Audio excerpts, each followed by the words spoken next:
Comme vous savez, donc Biocoop, c'est une coopérative de magasins indépendants. Chaque magasin est libre d'avoir son propre statut juridique, sa propre forme, son propre fonctionnement, mais est sociétaire de la coopérative Biocoop. Donc ici, on a choisi de passer en coopérative et on sera donc adhérent sociétaire aussi de la coopérative Biocoop. Donc c'est une coopérative dans la coopérative. Aujourd'hui, donc on a réuni, on est près de 500 sociétaires, donc à s'être engagés, à avoir pris des parts pour faire aboutir le projet. Donc 500 sociétaires avec donc une partie client, une partie fournisseur, une partie salarié.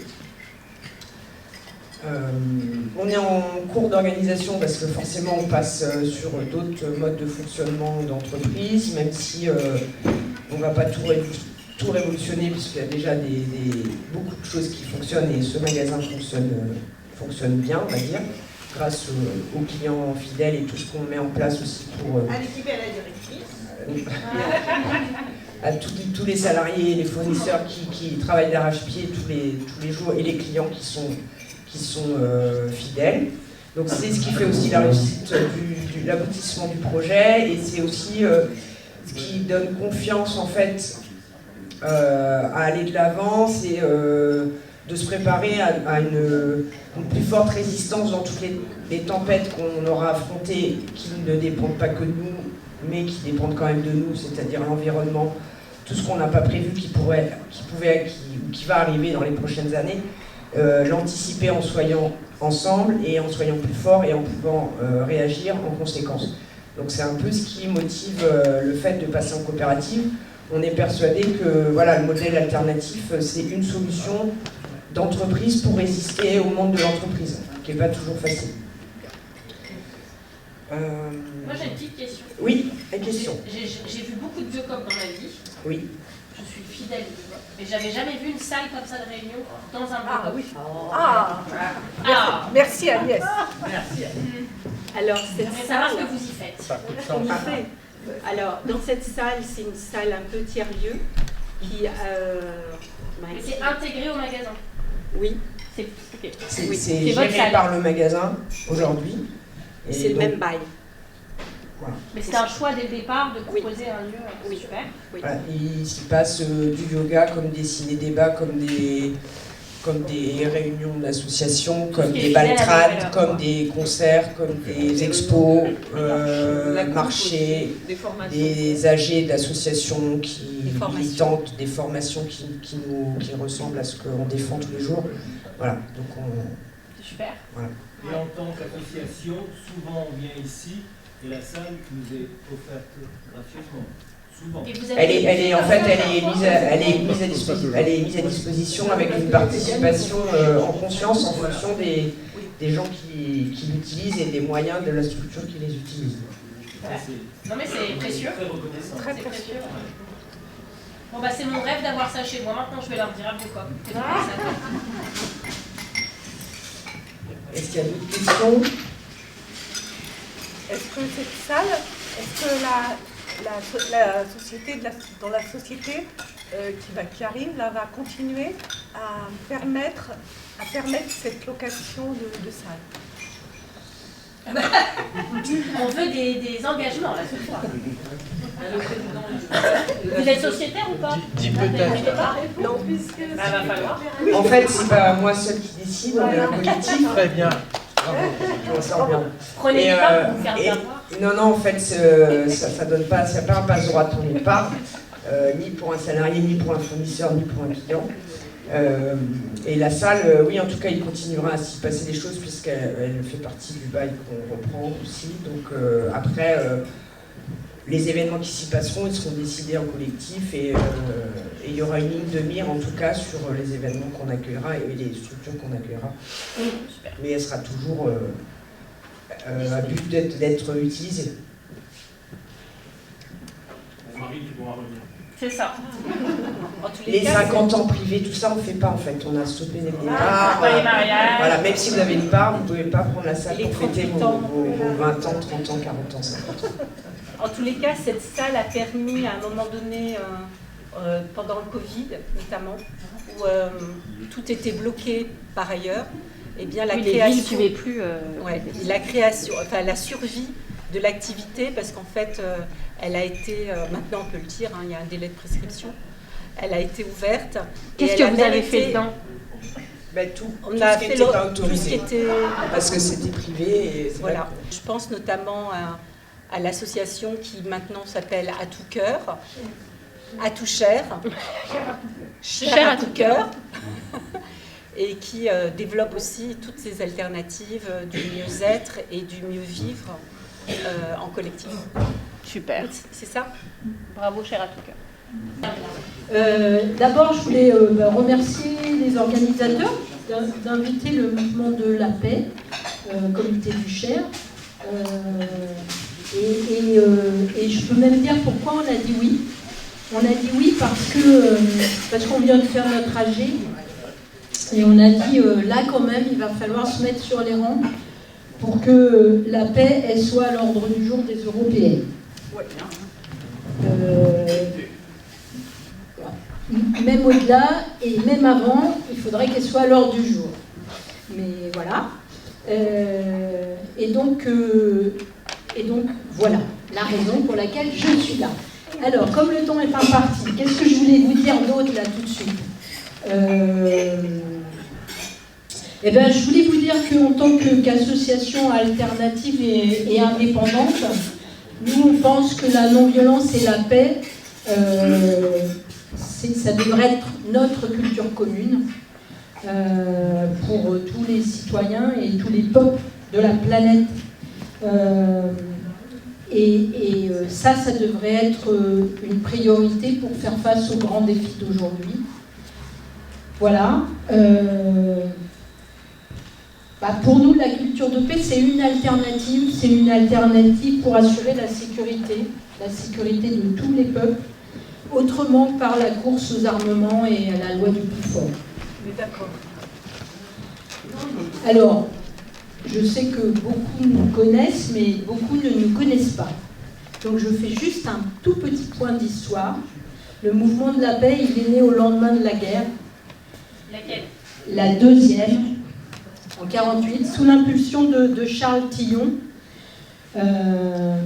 Cette association a été créée à ce moment-là, et son but, et là je mets les guillemets parce que je cite, soutenir le régime républicain et interdire le retour du fascisme et de la dictature. Alors, vous imaginez bien que même si c'était en 1948, aujourd'hui ça résonne beaucoup et très fort. Et ça nous motive d'autant plus. Et ça nous motive d'autant plus parce qu'on fait face à une vraie fascisation des esprits et puis à une rhétorique guerrière qui est insupportable. Donc dans le Cher, l'association, elle est née dans les années 70. Moi, j'étais pas née, enfin j'étais née, mais je n'étais pas aussi. Mais il y en a, voilà, il y a plein de gens qui ont œuvré avant moi.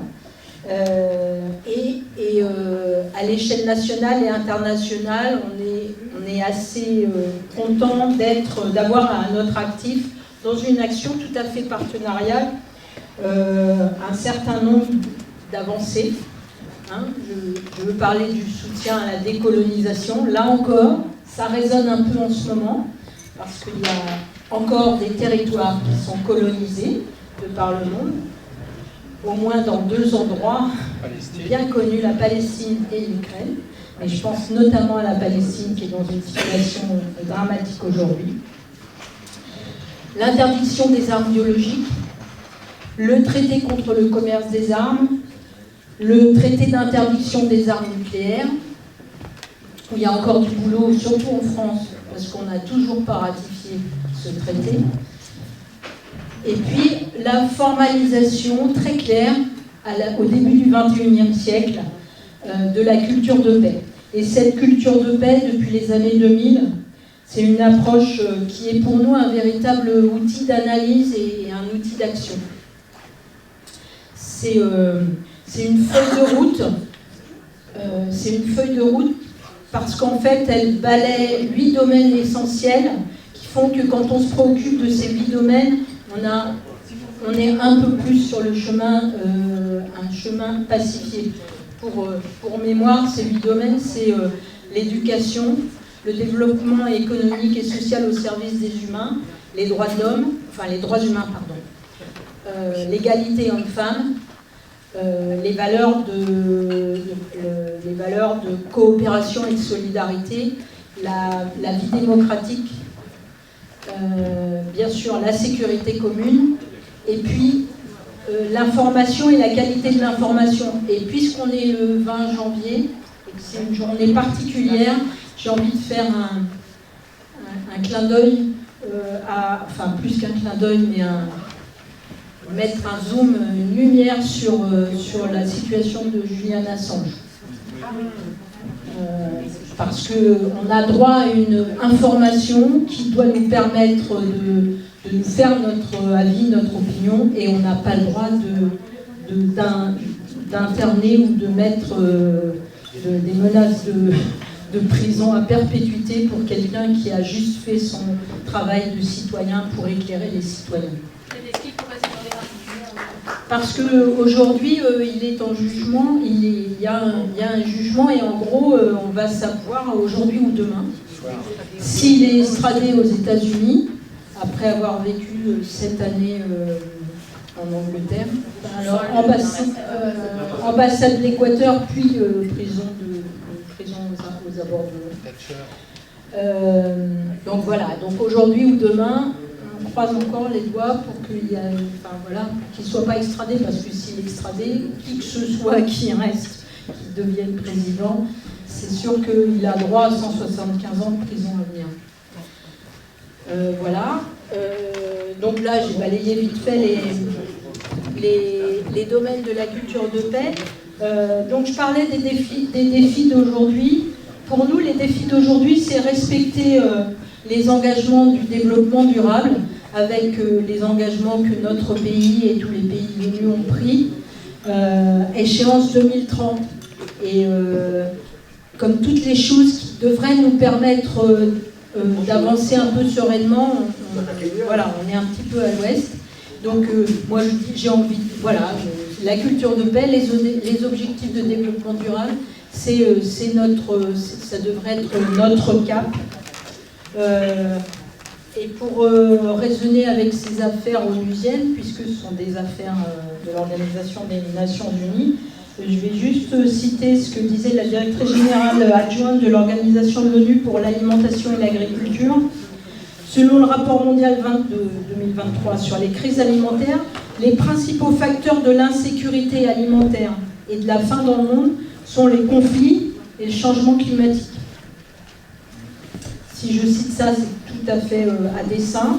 Ça veut dire que la paix et le climat, ça doit être nos priorités. Peut-être certains ont déjà vu l'exposition qu'on a réalisée, que le comité du Cher a réalisé, La vie sur Terre en danger, atmosphère belliqueuse. Elle met en évidence le cercle vicieux qui existe, qui est généré par la gestion des conflits par la force et de manière militarisée. Et elle met en évidence que l'activité militaire, elle génère du dérèglement climatique, et le dérèglement climatique, il génère de l'activité militaire.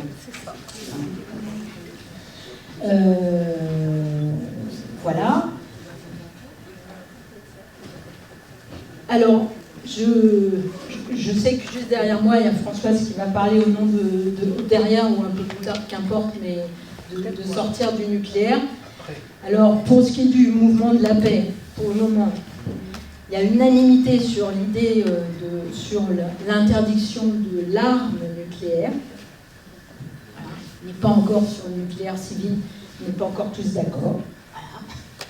Bon, en tout cas, pour ce qui est de l'arme nucléaire, pour nous, il est important de dénoncer cette menace suprémaciste et de ne pas se laisser berner par des fallacieuses vertus de dissuasion, de sécurité affichées. Juste, on se plaît à rappeler que l'arme nucléaire, dans le cadre de la loi de programmation militaire qui a été votée il y a quelques mois, c'est 10 000 € par minute en France qui sont consacrés au maintien, au renouvellement, au peaufinage, contrairement au traité de non-prolifération. Ça, c'est ce que la France fait actuellement et ça, c'est ce qu'on dénonce. On pense que la France, elle n'a pas besoin de tête nucléaire, elle a besoin de tête pensante. On pense que des scanners et des infirmières, c'est beaucoup mieux que des missiles nucléaires.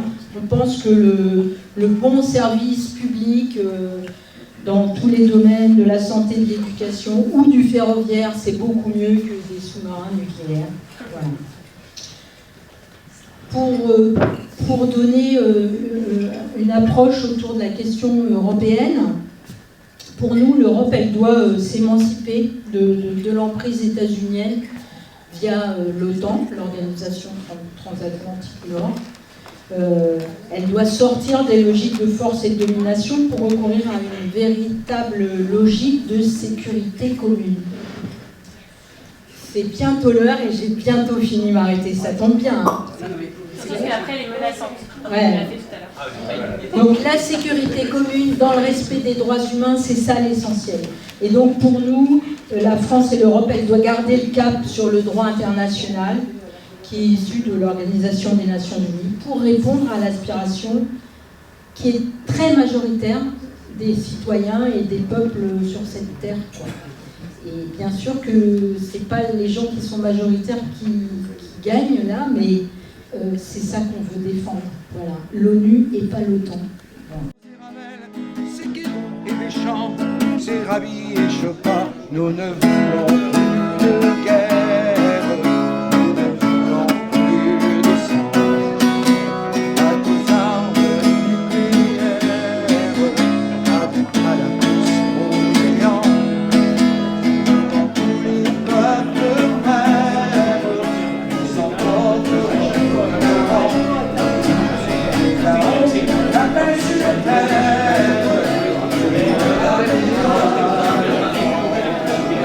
La force de la France, elle est souveraine. Dans la vie, dans la vie, cacher les vérités,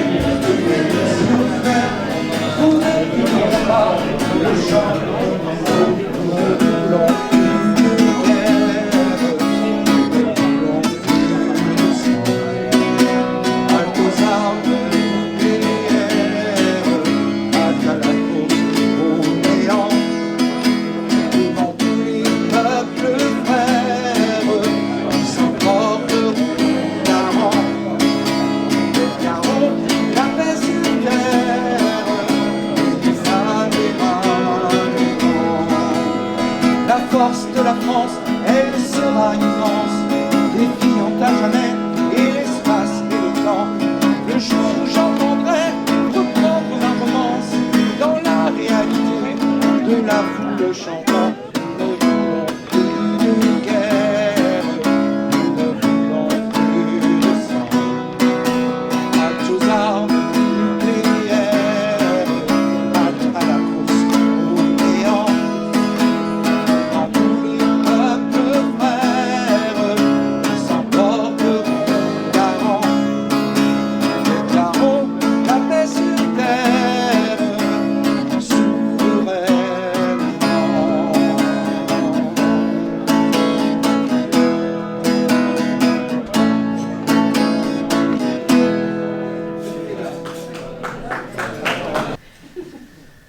Mais vous le savez, et nous le savons tous, les berrichons ont un peu le moral dans les chaussettes. Avec l'inflation, la précarité, les 49.3 à l'appel, une petite dose supplémentaire de glyphosate, et bientôt des méga-bassines, il paraît qu'ils en annoncent 8. 2 EPR nucléaires, voilà, à Belleville, etc. Alors beaucoup d'entre eux ont l'intention, beaucoup d'entre eux ont l'intention de se tourner vers un gros nuage noir menaçant qui est le RS. Si d'après la chanson de Zao, il fait toujours beau au-dessus des nuages, plus que jamais, nous devrions souffler, crier encore plus fort pour repousser ce nuage. Peut-être pourriez-vous rappeler, Marine, pourquoi ce mouvement des écolos, et dire que plus que jamais, et ça j'aime le dire, que l'écologie est politique.